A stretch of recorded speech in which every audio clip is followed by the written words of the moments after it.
What if I told you the ocean never forgets its monsters? The waves you see today, calm and endless, are only the surface. Beneath lies a graveyard of giants, creatures so terrifying that even after millions of years of extinction, their shadows still linger in the minds of sailors, scientists, and anyone brave enough to look into the abyss. Tonight, we descend into the forgotten deep, where the extinct monsters that once ruled the seas still haunt our oceans. But before we dive into the darkness, this is the extinct unknown, where the past is never truly dead. If you're fascinated by the creatures time tried to erase, subscribe now, leave a like, and share your thoughts in the comments below. Your voice keeps this channel alive and helps us summon more shadows from prehistory. The ocean has always been a place of fear. Unlike the land, you cannot see what approaches you. Down there, light disappears, silence becomes suffocating, and then, suddenly, it moves. For millions of years, these waters were not ruled by fish as you know them, but by leviathans, predators with jaws that could shatter bone, arms that could drag ships beneath the waves, and teeth so large they are still found buried on beaches today. Some of these monsters are gone forever, but others left their marks, reminders that the ocean you swim in is their tomb. Our first shadow is the Megalodon. You've heard the name, but the reality is far darker than movies ever show. Imagine a shark stretching nearly 60 feet long, its bite force greater than a Tyrannosaurus Rex, its teeth the size of human hands. This predator hunted whales, tearing them apart in the open sea. Its disappearance 2.5 million years ago still haunts scientists. But here's the chilling part. Sightings continue. Enormous shadows recorded on sonar. Strange half-eaten whales washing ashore with bites too massive to belong to any known predator. The official record says it is extinct. The ocean whispers otherwise, and the Megalodon is only the beginning. Long before sharks rose to power, there were the pliosaurs, massive marine reptiles with crocodile skulls and fins built for speed. Creatures like Kronosaurus and Pliosaurus funke, known as Predator X, reached lengths of over 40 feet, their jaws lined with teeth sharper than knives, designed to crush anything in their path. Picture yourself in the water, a shadow circling beneath, the light bending as it rises. This wasn't a mindless fish. It was an ambush hunter, attacking with intelligence, striking fast, vanishing back into the dark. Sailors centuries ago described sea dragons, monstrous reptilian heads rising above the waves, only to vanish when approached. Could it have been myth? Or did echoes of these ancient predators survive in our collective memory, passed down in the stories of serpents and leviathans? The bones rest in stone, but the fear remains alive. And then there are the Mosasaurus, the true lizard of the sea. During the late Cretaceous, these reptilian killers grew as long as a city bus, swallowing prey whole, attacking with double-hinged jaws that could crush bone with horrifying ease. Unlike sharks, they were air breathers, meaning they had to surface, perhaps giving rise to those old legends of sea serpents surfacing suddenly, only to vanish again beneath the foam. When the ocean swells and something enormous breaks the surface far offshore, many still whisper, could it be a ghost of the Mosasaurs, remembered in nightmares of the sea? But if you think these giants were terrifying, the next creatures blur the line between fact and nightmare. One of the most haunting isn't a reptile, but a cephalopod. The colossal squid's ancestors, stretching longer than a house, roamed the ancient seas. Their hooked tentacles and crushing beaks left scars on the whales that survived their grasp. Even today, giant squids emerge from the abyss, their dead bodies washing ashore like offerings from another world. If these modern giants exist, what monsters must have lurked in the past?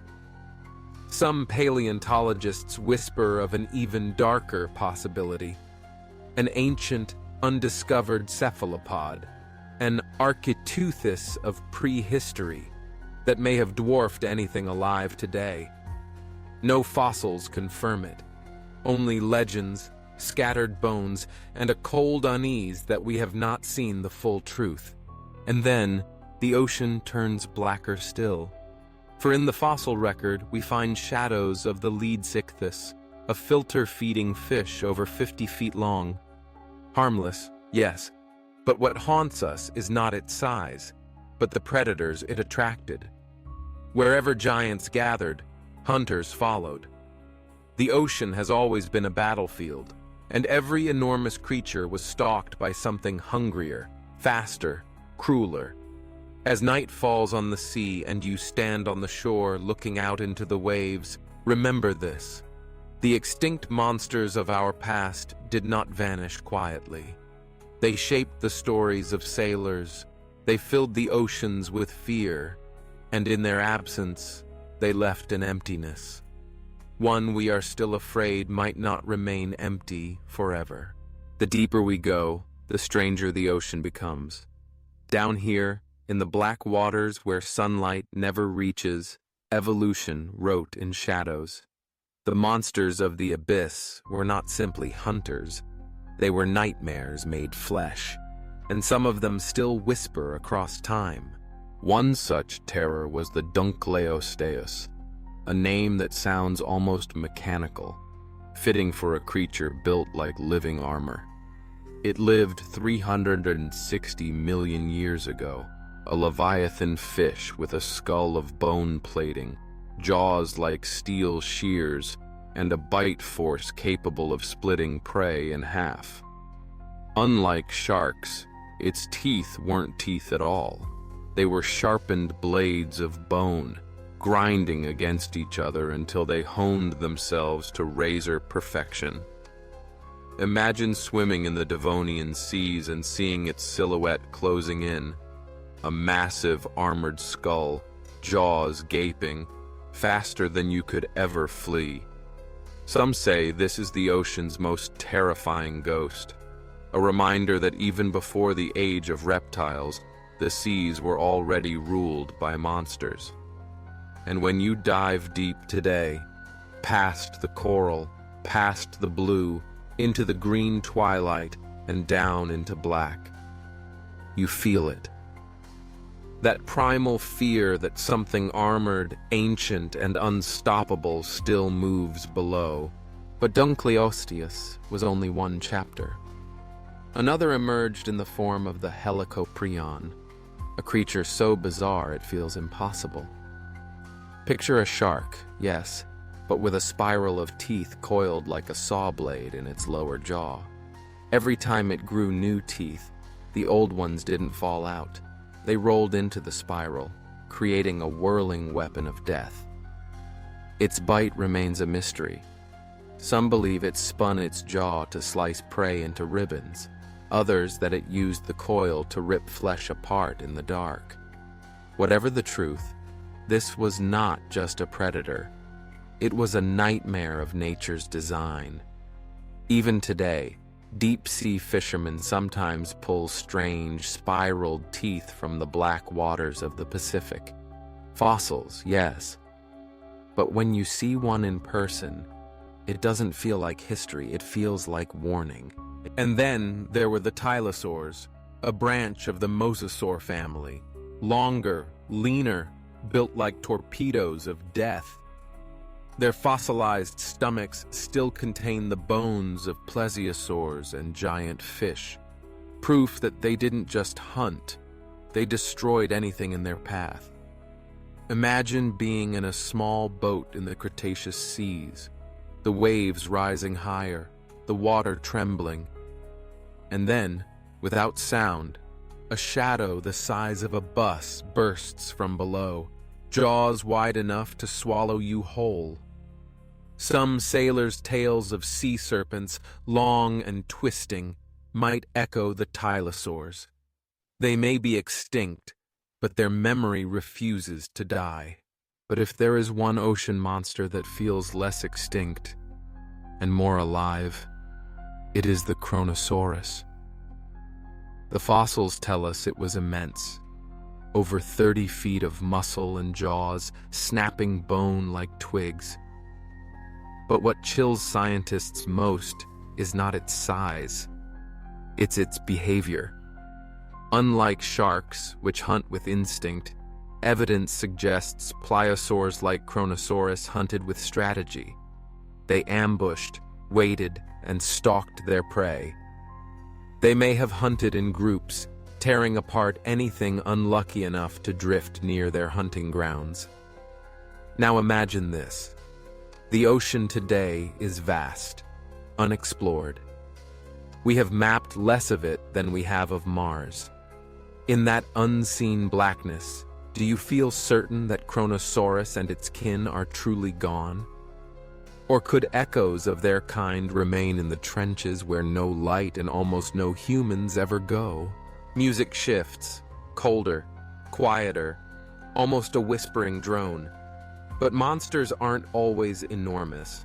Some are haunting because of their form, their alien cruelty. Enter the Anomalocaris, a predator from over 500 million years ago, long before dinosaurs. It swam with undulating fins, its eyes enormous, its mouth a circular nightmare of tooth plates spinning and tearing apart trilobites. Its hooked arms pulled victims into its grinding maw, and for its time, nothing could challenge it. Why does this matter? Because Anomalocaris was the first real sea monster in Earth's history. It set the stage for everything that followed. Its design was so alien, so disturbing, that even fossilized, it unnerves us. When scientists reconstructed it for the first time, many admitted it looked more like something from another planet than from Earth's past. And deep down, you wonder, what else could have evolved in those early oceans that we have never found? As the waters deepen, pressure rises. Light fades. This is where evolution gave birth to things we struggle to even imagine. Some of them left fossils. Others, perhaps, never surfaced. For example, the Shonisaurus, a massive ichthyosaur stretching over 60 feet long, prowled the Triassic oceans. Unlike sharks or reptiles, its body looked like a fusion of dolphin and whale, yet monstrous in scale. Fossil beds showed dozens of them dying together, perhaps beached or trapped in shallow waters. But their sheer size raises a darker question. What could possibly have preyed upon them? Predators always follow prey. The bigger the prey, the hungrier the hunter.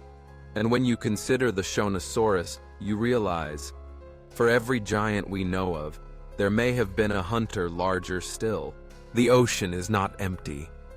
It remembers. Every fossil is a scar in time, a reminder that what we fear now is nothing compared to what once was. And perhaps, what still waits.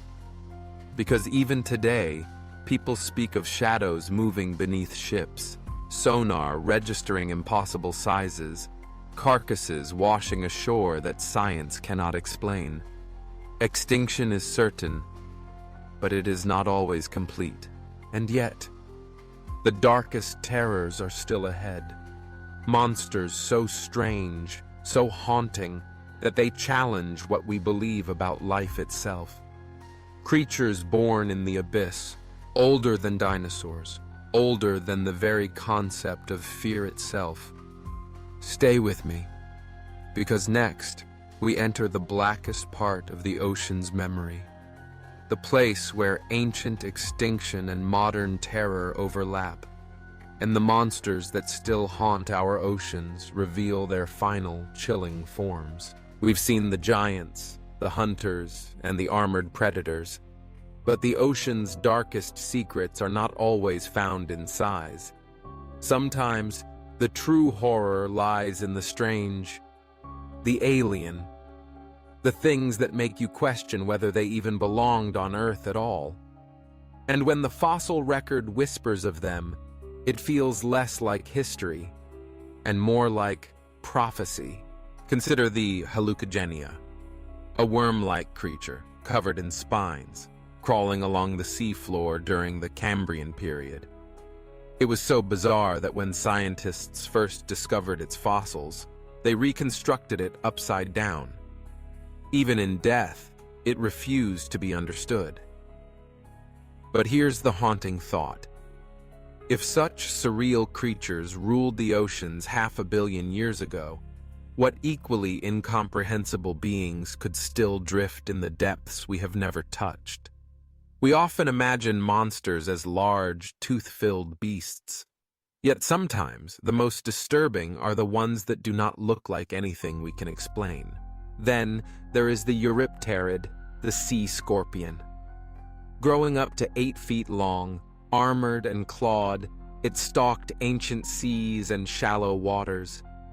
Imagine swimming and feeling something brush your leg, then realizing it's a claw attached to an arachnid the size of a man, rising from the black beneath you. They ruled before fish rose to dominance, before reptiles claimed the waves. For millions of years, these scorpion lords were the terror of the oceans. Fossils tell us they are gone, but their smaller cousins remain today.